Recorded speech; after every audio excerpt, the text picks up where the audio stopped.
Você abriu a sua Bíblia na carta de Paulo aos Efésios.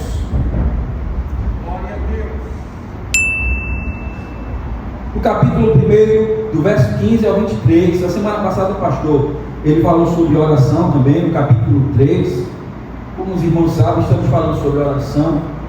E a nossa intenção é falar sobre oração até ter um despertamento de oração na nossa igreja. E quando ter esse despertamento, nós vamos continuar orando. Amém? Pelo que, ouvindo eu também a fé que entre vós há no Senhor Jesus e o vosso amor para com todos os santos, estamos lendo Efésios, capítulo 1,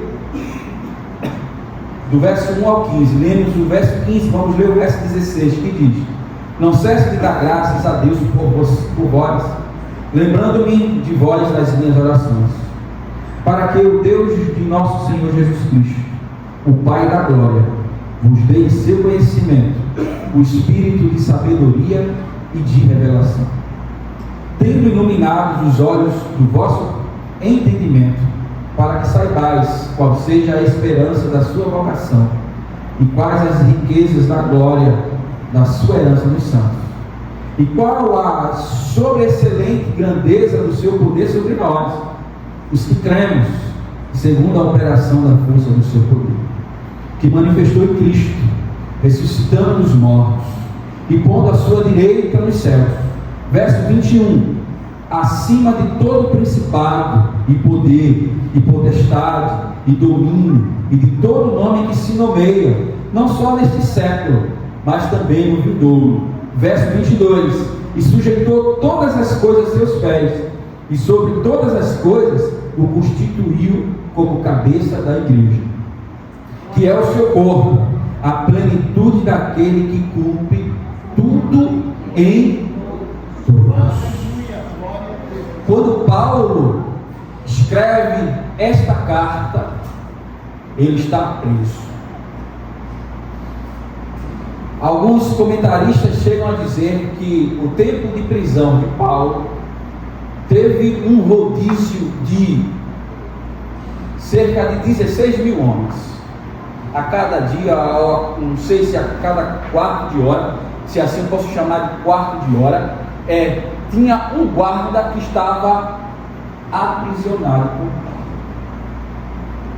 A carta onde nós percebemos Paulo usar bastante ilustração sobre poder, posso dizer ilustração sobre poder, ou que Paulo usa bastante a ilustração voltada para a armadura, onde ele usa bastante a palavra poder, autoridade, principado, potestade, capacidade.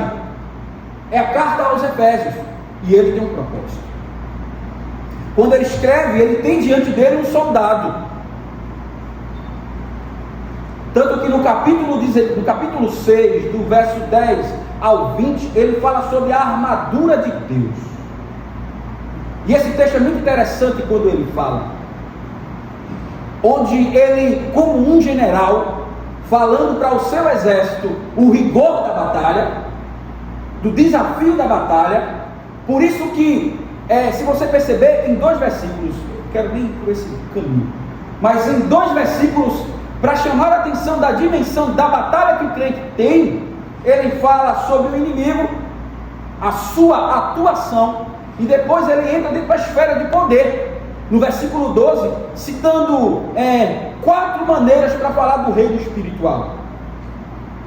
Olha, se você espera que o inimigo seja ético com você na batalha espiritual, você está pensando errado, porque Paulo diz que o inimigo trabalha com astutas ciladas, ou seja, o jogo dele é sujo.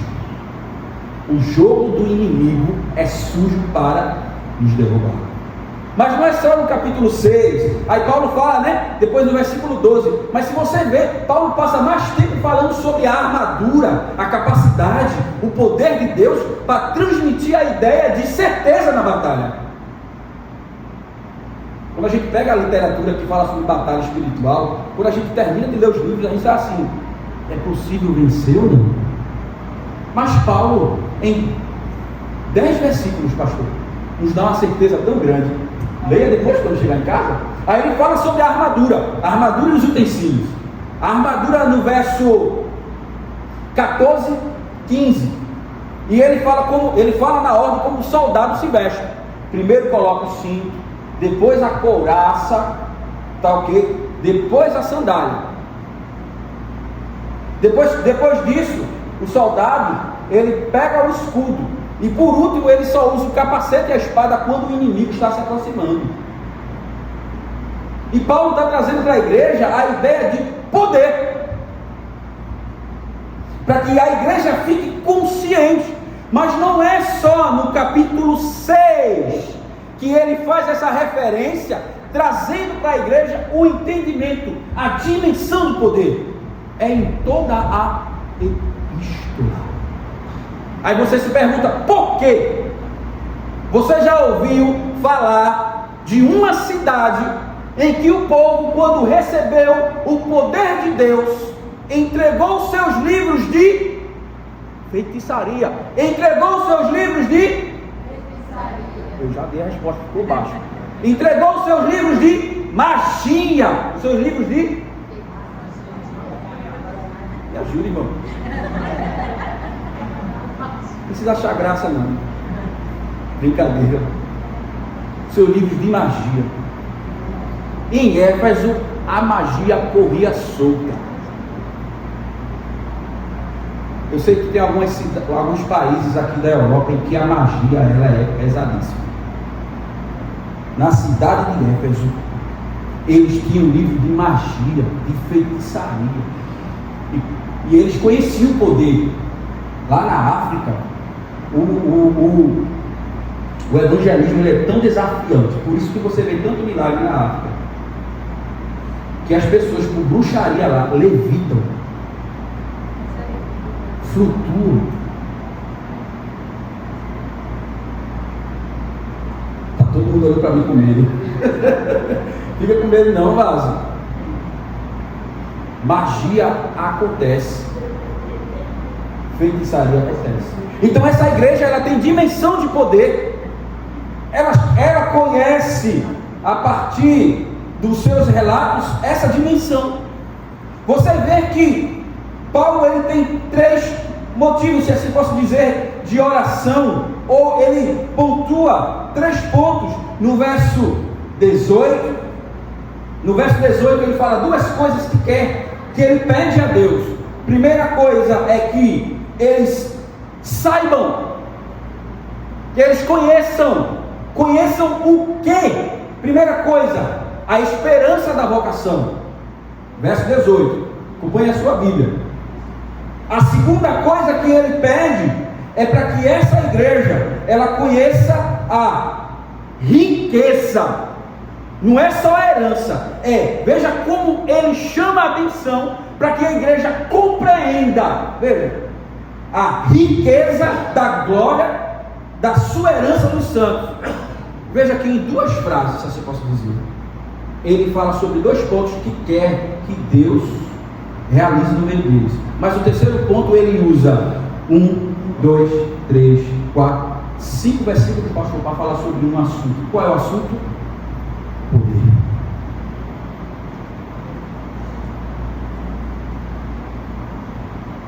Para que a igreja conhecesse o poder de Deus. E isso é maravilhoso. Porque você tem um homem que está orando pela igreja, para que a igreja voltasse ainda mais para Deus. Veja comigo, aí eu vou justificar o tema. Conhecer e prosseguir em conhecer. Veja aqui no versículo 15, Paulo, ele fala sobre um assunto. Ele falam algo para ele. E o que é que falam para Paulo? Veja o que é que falam para Paulo. Primeira coisa, pelo que ouvindo eu também a fé que há entre vós no Senhor Jesus e vosso amor para com todos os santos. Veja, trouxeram um relatório para Paulo. da condição daquela igreja. Você já leu primeiro aos Coríntios. E o que foi que trouxeram para Paulo? Paulo tanto recebia relatórios positivos, como relatórios negativos de como estava a igreja. Da igreja de Éfeso, ele recebe um relatório positivo. De quê? De que na igreja, naquela igreja, a igreja de Éfeso, que é uma igreja que, se eu não estiver enganado, me falha a memória, ele passa 1 ano e meio, ou 2 anos, trabalhando naquela igreja. E aquela igreja, Paulo planta ela, deixa cooperadores ali, e essa igreja se desenvolve. E essa igreja, ela se desenvolve, e o seu desenvolvimento é sintetizado em 2 coisas. A primeira, fé, e a segunda, amor.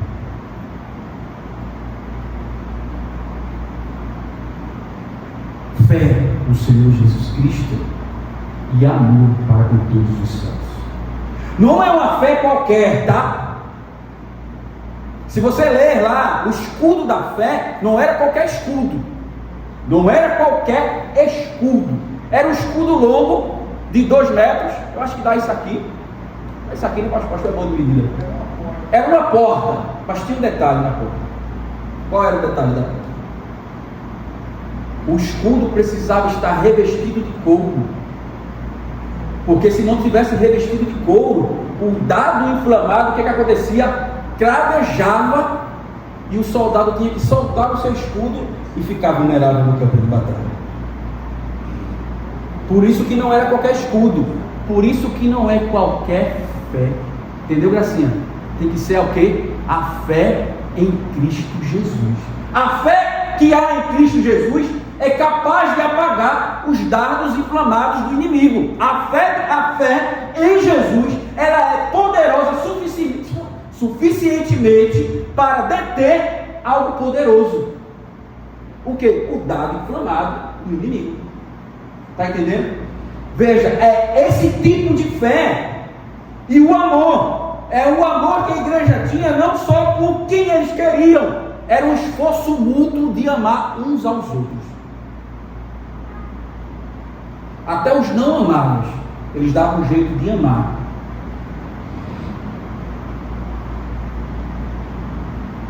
Veja que o apóstolo, ele ouvindo isso, no verso 16, veja o que ele faz. Ele agradece. Por quê? Onde há fé e amor, o que há?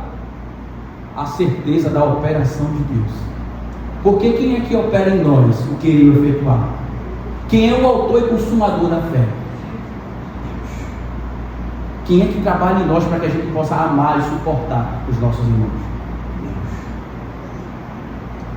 Paulo está agradecendo porque está vendo Deus operando nessa igreja e a igreja respondendo de maneira que ela se desenvolve em 3 coisas que são pilares da igreja. Vou usar uma expressão, não tenha medo, é bom que você aprenda. É virtudes teologais ou virtudes teológicas. Fé, esperança e amor. Se você ler Colossenses, você vai encontrar essa expressão. As 3 juntas. Paulo aqui só está falando sobre fé e amor. E ele agradece, por quê? Porque ele sabe que é a certeza da atuação de Deus na igreja. Por isso ele diz: lembrando-me de vós nas minhas orações. Aí ele mostra que oração ele faz. E essa oração que ele faz é para que a igreja que conhece a Deus possa conhecê-lo mais ainda. Porque onde há fé e amor, há uma evidência de que aquela igreja conhece a Deus. Mas a oração que ele faz é para que a igreja conheça ainda mais o Deus que operou nela fé e amor, e que agora possa operar outras coisas mais. Então Paulo, que está dizendo que pede para Deus operar, ele ouviu que entre eles era desenvolvido a fé e o amor. Mas será que não estava faltando para eles ter ainda mais consciência da esperança da sua vocação? As riquezas da glória, ter conhecimento e conhecimento do poder de Deus.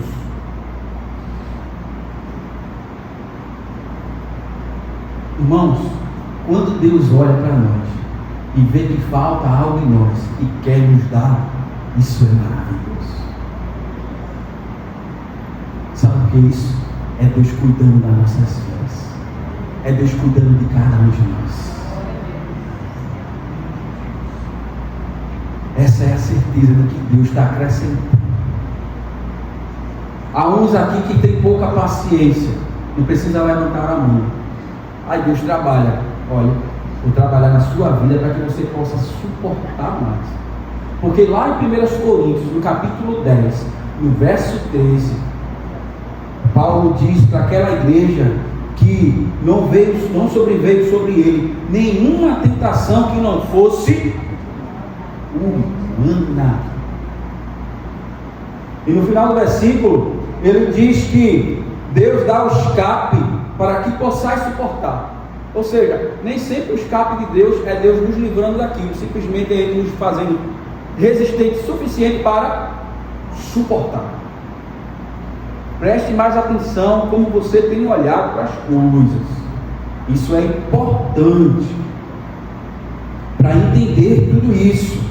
Então Paulo ele ora e ele fala algo sobre Deus.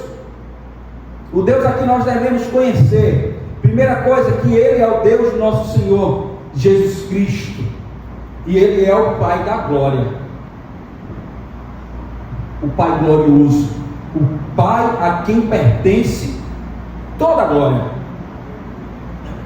Se você vê em Romanos, no capítulo 11, Paulo, ele entoa um hino de louvor. Lá no capítulo 11, no verso 36, ele diz: porque dele, por ele e para ele são todas as coisas. Glória, pois, a ele eternamente. Amém. Deus, ele é glorificado. Ele é aquele em quem, através de todos os seus feitos, o que os anjos dizem, glória, e o que nós devemos dizer, glória.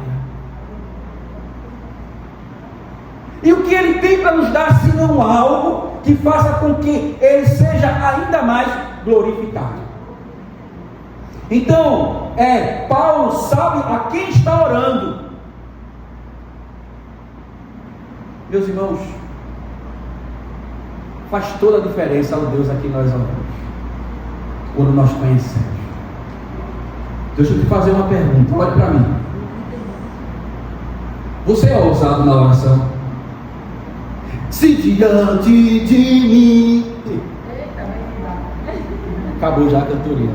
Não se abrir o mar, olha, se diante de mim não se abrir o mar, Deus vai me fazer andar sobre as águas.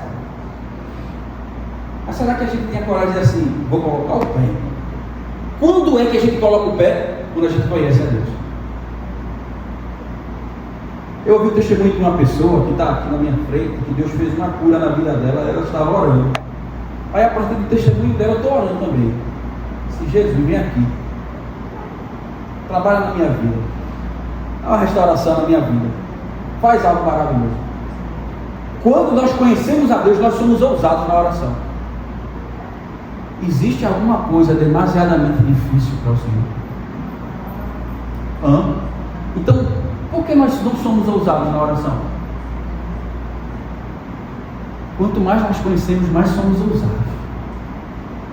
Se és tu, manda-me ter contigo, disse Pedro a Jesus. Aí ele disse, vem. Aí Pedro saiu do barco, quando colocou o pé, era a coisa mais sólida, igual aquele mar, era tão sólido quanto a terra. Você conhece de outro homem que andou sobre a água, a não ser Jesus e Pedro? Se você conhecer, você me diz. Aí Paulo, dentro dessa ousadia, ele pede que Deus dê à igreja conhecimento. E conhecimento de quem? Do próprio Deus, através do Espírito Santo, em duas coisas: revelação e sabedoria. Revelação e discernimento. Para que Deus tire a cortina dos olhos Esse é o sentido de revelar, para que as coisas que estão escuras possam ser visíveis e que eles possam ter o discernimento, para que possam saber usar justamente isso. Mas em que? É no conhecimento de Deus. Veja como justifica o meu tema. A igreja conhecia, mas Paulo, que sabe que a igreja conhecia, está orando para que essa igreja conheça ainda mais a Deus. Por isso que conhecer e prosseguir em conhecer deve ser o tema da nossa vida, porque Deus não é uma fonte esgotável. Lá em casa eu tenho um livro, aqui assim, ó. Eu vou trazer ele para a igreja. Se aparecer alguém endemoniado, eu mostro para ele. Aí ele corre, aí eu chamo o pastor. Deixa-me assim o livro.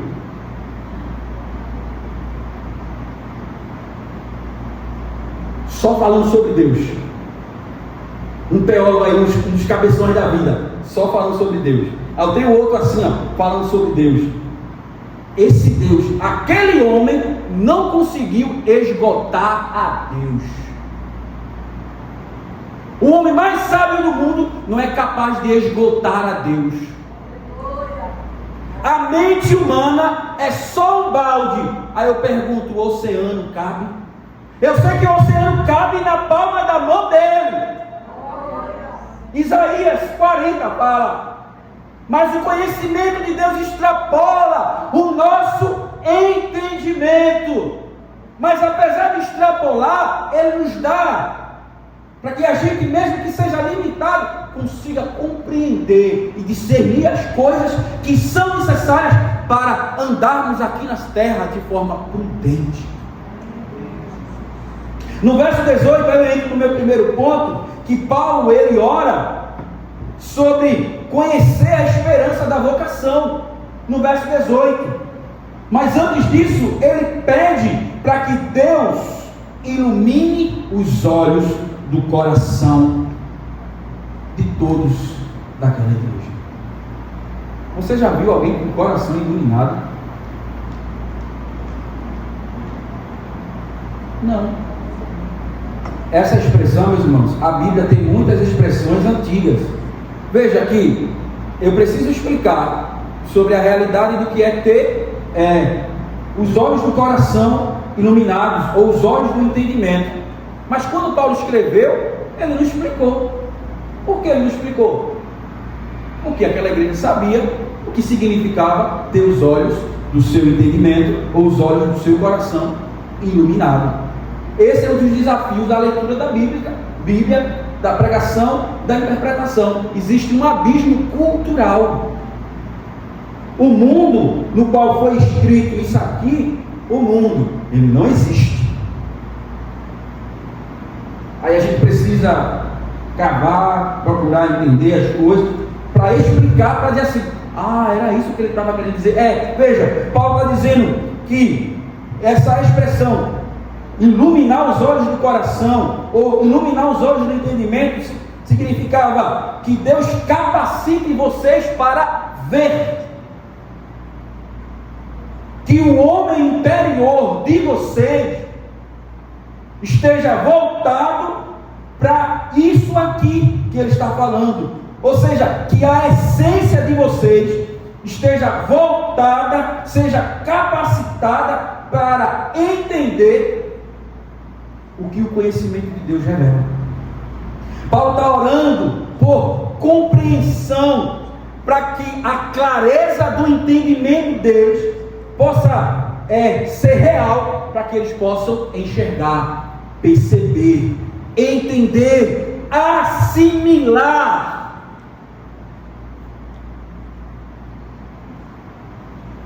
Por isso que tem uma coisa difícil na Bíblia, continue orando. Até se for genealogia. No pulidão. Continue. E vá orando. Deus me ensina. Abre os olhos do meu entendimento, para que eu possa enxergar. Para que Paulo ora, para que o coração da igreja esteja em Deus.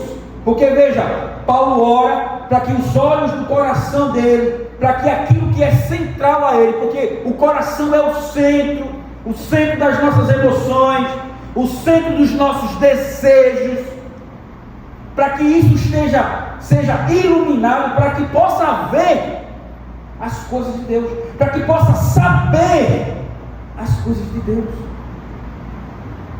Veja aqui algo maravilhoso. Primeiro ponto é para que eles possam conhecer, para que eles possam saber. Muitas vezes nós queremos saber mistérios sobre o nosso futuro. Então, vou na igreja, vou orar para que Deus revele algo para mim sobre o futuro. E muitas e poucas vezes nós oramos para Deus nos revelar algo disso aqui que Paulo está falando. Esse texto bíblico, Paulo está falando sobre oração. Mas mais à frente, Paulo vai explicar, vai colocar conteúdo em cada ponto que ele está citando aqui. E isso é importante. Por quê? Porque na carta ele vai explicando e mostrando para a igreja o que seria a vocação, a esperança da vocação. Ele passa a falar sobre as riquezas da herança, ele passa a falar sobre o poder de Deus. Ele ora e ele ensina. Às vezes nós encontramos pessoas que rivalizam oração e conhecimento. Conhecimento é para o pastor que foi para o seminário, mas a oração é só para mim que não foi para o seminário. Não, veja, Paulo está orando para que essa igreja também ore, para que conheça ainda mais a Deus. Então Deus não é só objeto de estudo. Me permita falar assim, porque essa é quase uma blasfêmia para a teologia, porque Deus não é objeto de estudo. Tá ok? Como a ciência, as coisas que a gente disseca, abre, pega, palpável. Mas aquilo que Deus revelou sobre ele, Deus nos dá para que a gente possa o quê? Conhecer. E aqui é muito importante, porque eu sei algo sobre Pelé, mas eu nunca conheci Pelé.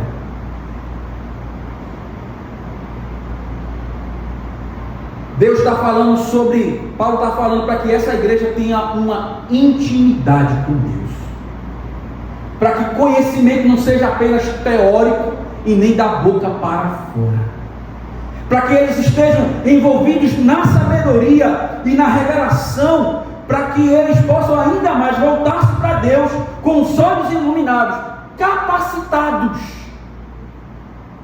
Se eu não desejo isso aqui, é como se eu estivesse indo, pastor, contra a maré daquilo que o próprio Deus tem para mim. Qual é o desejo de Deus? O desejo de Deus para mim é que eu vá nesse fluxo aqui de conhecer. Mas eu achar que não é possível, eu estou resistindo àquilo que Deus se propõe a fazer na minha vida. E eu não fui chamado para resistir para o que Deus tem. Eu fui chamado para resistir a outro. Aquele que foge quando a gente resiste. Então ele ora para que os olhos sejam iluminados e para que eles saibam a esperança da sua vocação. Veja aí no verso 18 que Paulo está falando para essa igreja, para que eles possam conhecer, para que eles possam saber da esperança da vocação de Deus. O que é vocação?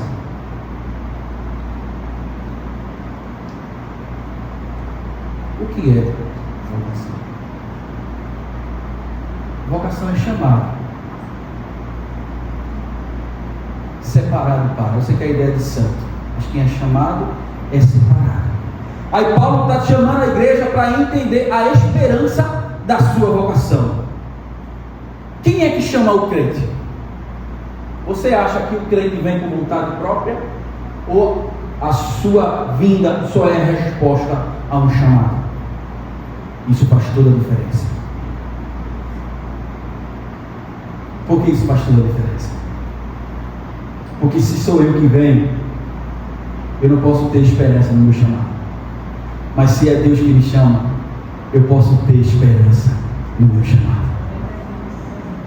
Isso faz toda a diferença. Romanos capítulo 8, no verso 29, Paulo diz: aos quais Deus chamou, este também, por favor, coloca, Deus também justificou, não é isso? Capítulo 8,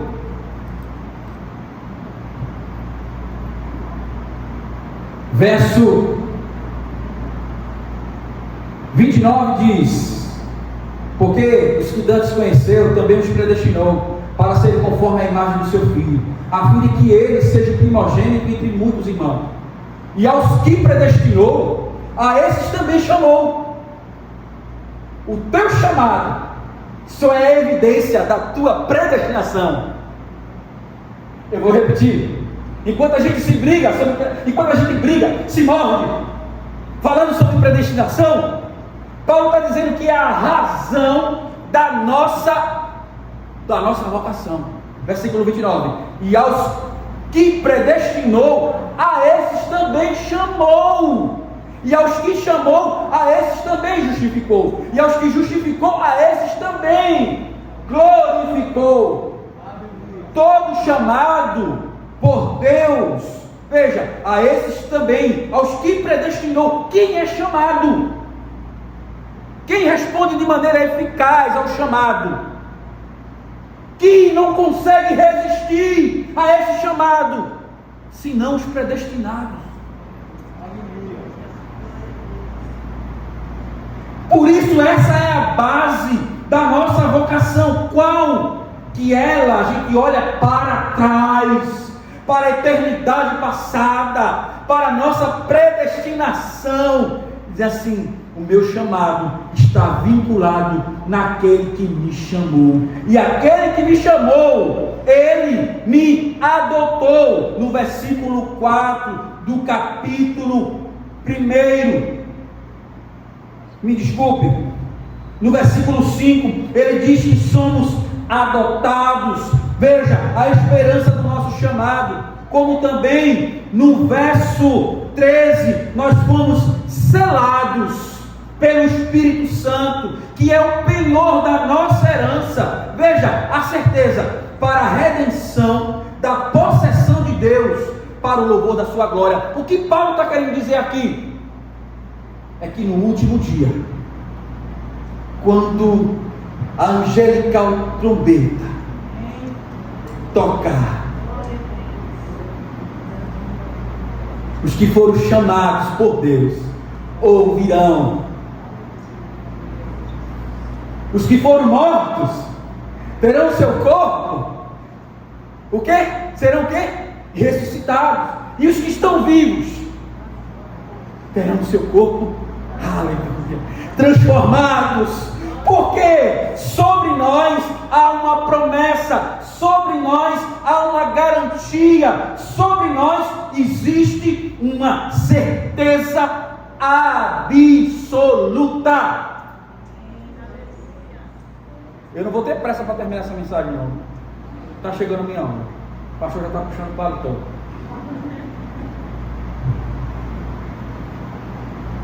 Vamos continuar.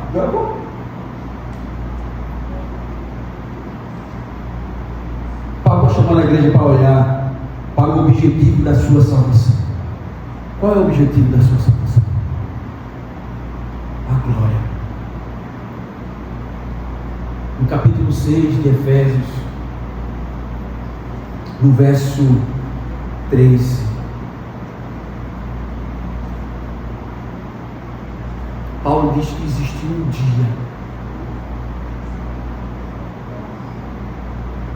dia que todos que estão aqui já provaram. Qual é esse dia? Qual é esse dia? Chega bem pertinho.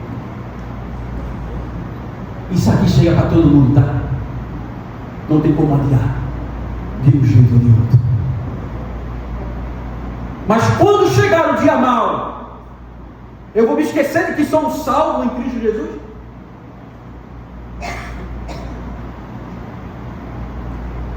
Veja, no versículo 17, ainda do capítulo 6, Paulo, ele fala sobre o capacete da salvação. Que se não fosse de bronze, talvez seria de algum outro metal, mas de algo resistente, suficiente para proteger a cabeça do soldado. O que Paulo está querendo dizer para aquela amada igreja de Éfeso? que se eles inculcarem nele a ideia da salvação em Cristo Jesus, quando chegar o dia mau e o inimigo que nos quer caído, destruído, não vai ter sucesso sobre nós. Porque quando chega o dia mau, nós questionamos tudo, inclusive se somos amados por Deus, inclusive a certeza da nossa salvação. Por isso que Paulo está falando sobre a esperança do nosso chamamento. Então, se eu tomo o capacete da salvação, se eu tomo isso, compreendendo quem é meu Salvador, a minha mente vai estar protegida. Deixa eu te dizer outra coisa. O calçado dos soldados não é um calçado qualquer não. Não era uma sandália de couro, como nós quando viajamos para Caruaru compramos, ou quando a gente está ficando velhinho, começa a usar. Eu já tenho a minha. Era um calçado, uma sandália, que tinha as tiras em que ele amarrava até aqui a sua canela. É esse o detalhe? Só? A sandália tinha os cravos por baixo. E no campo de batalha, era isso que deixava o soldado firme. Ele colocava seus pés no chão e ficava firme contra os ataques do inimigo. Veja que no verso 15 do capítulo 6, Paulo está falando sobre calçar os pés na preparação do Evangelho da Paz. Sempre a gente lê esse texto falando sobre missões, e não é. Deixa eu ver essa versão. Não é essa versão aqui está boa. É calçar os pés na preparação do Evangelho da Paz. O que ele quer dizer é mais ou menos: desde que o Evangelho da Paz seja como os sapatos em vossos pés é para os soldados. Quando o soldado estava no campo de batalha, o que deixava ele firme? O calçado. Paulo está dizendo que o Evangelho deixa vocês firmes. Quando? Quando o inimigo vier te atacar. Irmãos, a armadura de Deus não é sobre ataque, não. É sobre resistência. Está aqui. Leia o texto direitinho e você vai ver que não tem ataque. É só sobre resistir, resistir, resistir, resistir e resistir. Por que nós somos tão vulneráveis quando o inimigo se levanta contra a gente? Porque a esperança do nosso chamamento não está tendo o eco necessário que Paulo disse que deveria ter, a ponto disso ser o quê? Uma esperança. O que é esperança? É certeza. Você já viu lá a teia de aranha?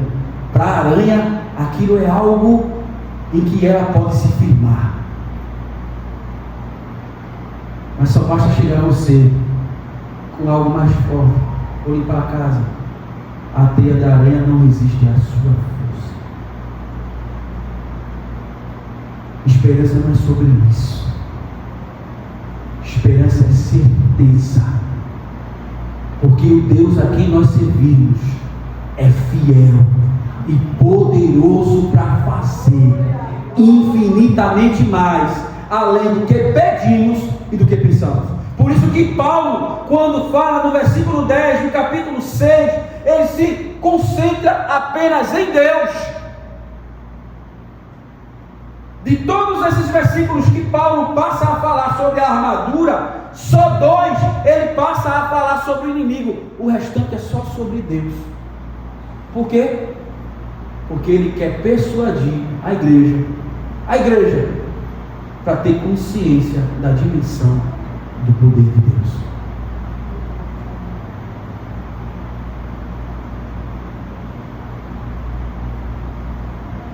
Pergunto para você, nesse assunto, um assunto chamado esperança da nossa vocação, como é que nós estamos?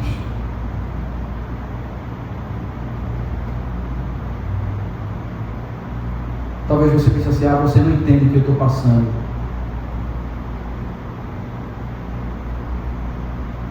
No capítulo 5 de Romanos, sei se a igreja achava que depois de ser justificada, ela viveria de glória em glória. Paulo chama a atenção daquela igreja para dizer: calma. Romanos capítulo 5, verso 1, Paulo diz: sendo, pois, justificados pela fé, temos paz com Deus, por nosso Senhor Jesus Cristo, pelo qual também temos entrada pela fé a esta graça, a qual estamos firmes e nos gloriamos, veja, na esperança da glória de Deus. Só a linguagem da certeza. Mas veja o verso 3, ele chama a igreja para a terra. E não somente isso, mas também nos gloriamos nas tribulações, sabendo que a tribulação produz, e a paciência e a experiência a esperança. E a esperança não traz confusão, porquanto o amor de Deus está derramado em nosso coração pelo Espírito Santo que nos foi dado. Certeza. Verso 5: porque Cristo, estando nós ainda fracos, morreu a seu tempo pelos ímpios, porque apenas alguém morrerá por um justo, pois poderá ser que pelo bom alguém ouse morrer. Mas Deus prova o seu amor para conosco, em que Cristo Jesus morreu por nós, sendo nós ainda pecadores. Glória a Deus. Que nada tire do seu coração, porque a intenção de Deus, ao permitir uma provação, não é a tua destruição, é para que você seja desenvolvido. Mas Tiago fala sobre um tipo de homem, o tipo de homem inconstante, que é levado, agitado como a onda do mar, um homem que não tem firmeza.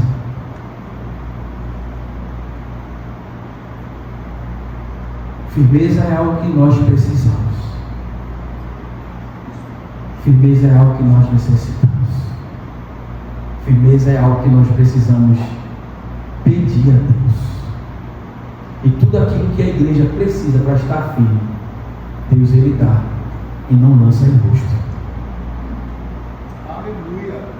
Então não é o teu pior dia da tua vida, ou você, quero pedir para morrer porque estou passando por um momento difícil. Lembre-se da esperança do seu chamado. No verso 4, no capítulo 4, Paulo fala: há um só corpo e um só espírito, como também fosse chamados em só uma esperança da vossa vocação. Eu quero concluir e dizer para você que Paulo orou para que o Espírito Santo capacitasse cada crente para saber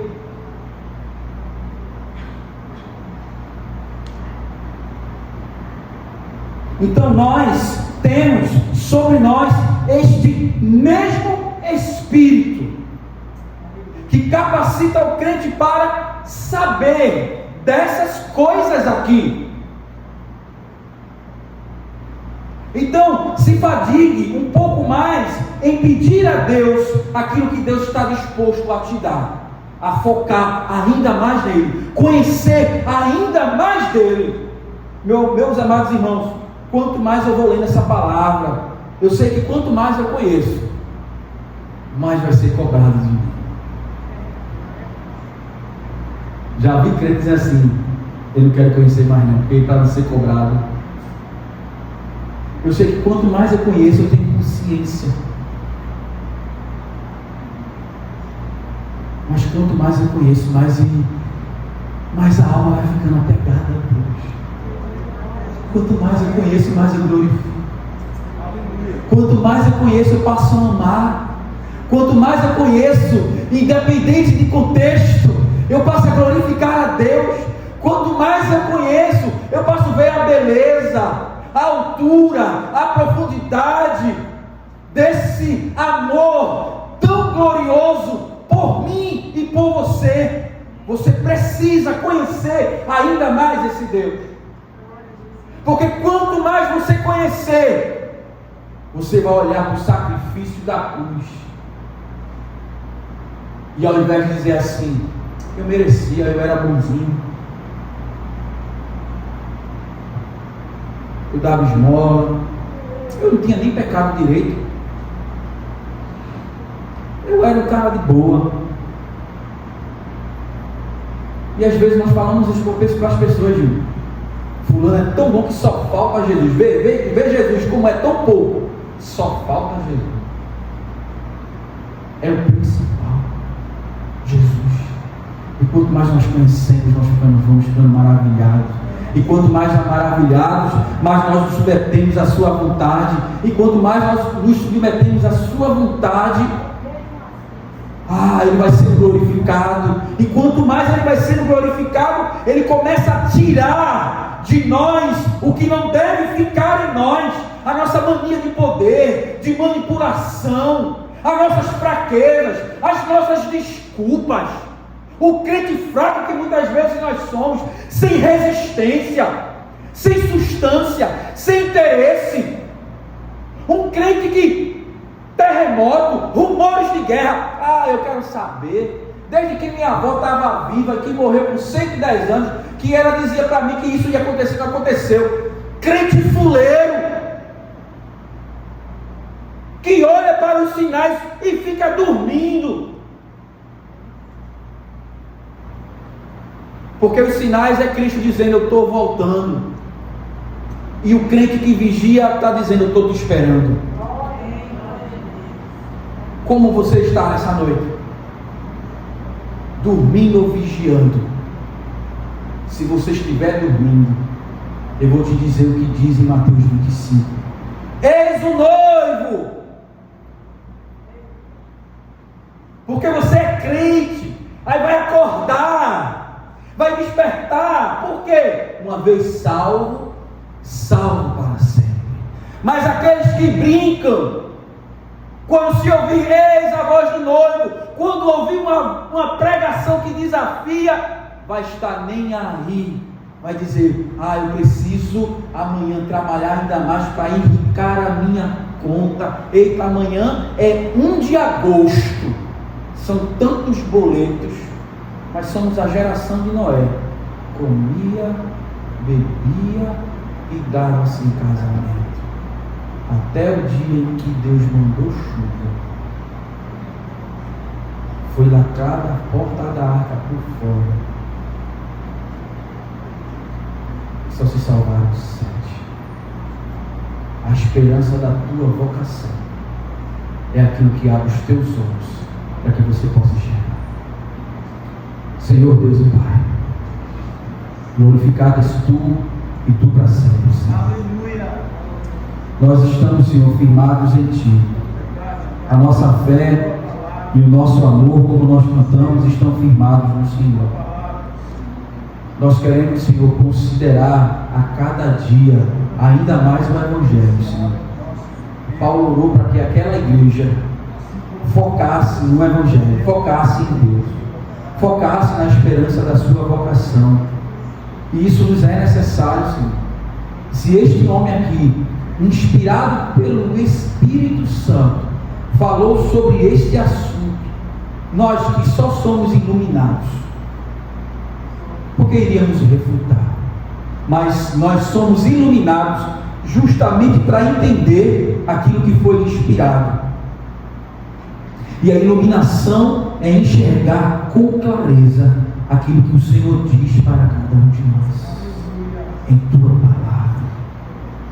Então nos ajuda, Senhor, nos ajuda a nos voltar a cada dia para ti, porque a cada dia firmados em ti, Senhor, nós vamos nos atentar nas coisas do alto, nós vamos buscar as coisas que de fato serão efetivas para a nossa transformação em Cristo Jesus.